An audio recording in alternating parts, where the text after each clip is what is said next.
Can we bring back Frank Darabont, please? Welcome to WatchMojo.com, and today we're counting down our picks for the top 10 reasons The Walking Dead is going downhill. Before we get to our list, we want to know, are you still fully invested in The Walking Dead, or are you in the slow process of shambling away? Let us know in the comments, and be sure to check out our discussion over at Mojo Talks about what's been killing The Walking Dead in the link below. For this list, we're taking a look at how far the series has come, and examining the points that make us shake our head in shame and wish for earlier days. Whether it's due to poor writing, inconsistent characters, or anything in between, if it's bringing the show down, it is eligible for this list. And since a lot of these gripes are tied to plot points old and new, a spoiler alert is now in effect. Number 10. Characters make stupid decisions at an alarming rate. Splitting up is never a good idea in any horror-themed show or movie, yet it happens all the time. In The Walking Dead's case, you'd think our survivors would be a little smarter when it comes to this. They've been out there surviving for years, yet they still go off on their own little adventures, getting killed in forests and mucking up plans that were already set in motion. In most cases, the characters, both good and bad, are intelligent and come up with great plans. Other times, they appear to have an IQ of 1. Number 9. The series struggles to justify its own existence. Honestly, when every second person is turned into a madman, what's the point of even living in this world? It's been years of starvation, violence, horror, panic, and heartache for our heroes. You don't have to do this! Why keep fighting? What's the point of living in the world where that is your life? If there were a goal other than fighting the big bad guy, maybe we'd feel more inclined to see how Rick and his group fare. How about infected animals? Zombies slowly turning back into humans? Aliens? Just give us something different. And a hunt for the explanation so there's a mystery and new plot. Number 8. Plague weapons. We've seen Rick covered in walker blood before. It's been in the characters' wounds, in eyes, in mouths, in places you don't even want to know about. But now, a new rule has been established in the show that completely disregards that previously established aspect of world building. Negan decides to coat his army's weapons in walker guts, in the hopes that it will infect our heroes and kill them. If it works, then by that logic and what everyone's already been through, everyone should be dead already. Number 7. Overly violent for no reason.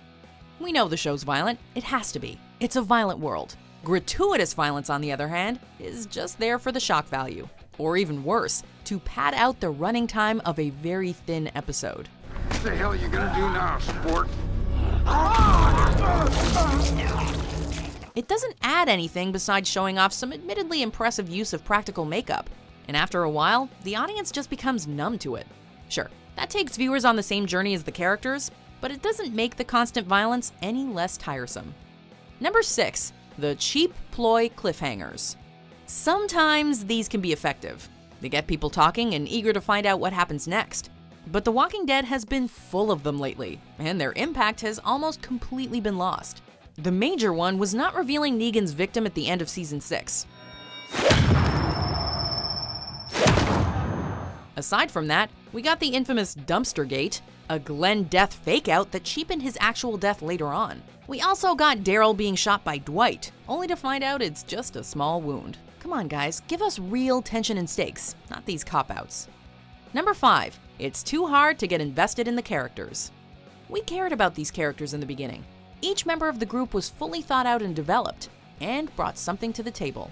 These days though, it feels like we get a half a dozen new characters every episode who are set up to be an integral part of the team, yet they get like 5 minutes of screen time per couple of episodes. We can't even remember their names half the time, or where they even came from. So why should we feel anything when they bite the dust? Or in some cases, just disappear.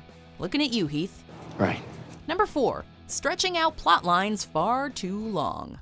Remember when Season 2's endless search for Sophia felt like a drag? Recent seasons make those episodes feel like action movies in comparison. Nobody wants to watch the group walking for 10 minutes an episode. We want drama, action, and horror. A shorter season would tighten the pacing of the show and trim all the fat. We all know that when The Walking Dead is good, it's really good, and we'd like that more often. Unfortunately, given that the franchise is a huge cash cow for AMC, we doubt they'll be making shorter seasons anytime soon. Number 3. Characters backtrack and go nowhere. Say what you will about the pacing, but the earlier seasons had some amazing character development and transformations. I didn't ask for this. I killed my best friend for you people, for Christ's sake. We really got to see how the harsh post-apocalyptic life affected our heroes. Unfortunately, it's not really the case in more recent seasons. The writing is inconsistent, and no character is truly distinguishable anymore. Their motives, characteristics, and mental states constantly flip-flop until we have no idea what they're thinking. We get Morgan turning crazy, finding himself, then turning crazy again. We get Rick turning into a dictator, deciding everything's a democracy, then turning into a dictator again. Characters should have an arc, not a circle. We've already won! Number 2, it's repetitive. How many times can we watch the group find a safe place, get it destroyed, kill the bad guy, find a safe place, get it destroyed, and so on and so on? It's riveting the first couple of times, but then there aren't any surprises anymore. There's no reason to watch the show if we know how the season's gonna end. Having a different bad guy per season would speed up the pace a bit, but now we're getting 3 seasons per villain. Sure, Jeffrey Dean Morgan's performance as Negan is fun, but he can only lean back and swear so many times before the shtick starts to wear thin. Me? I ain't doing shit. Number 1, there's no end in sight.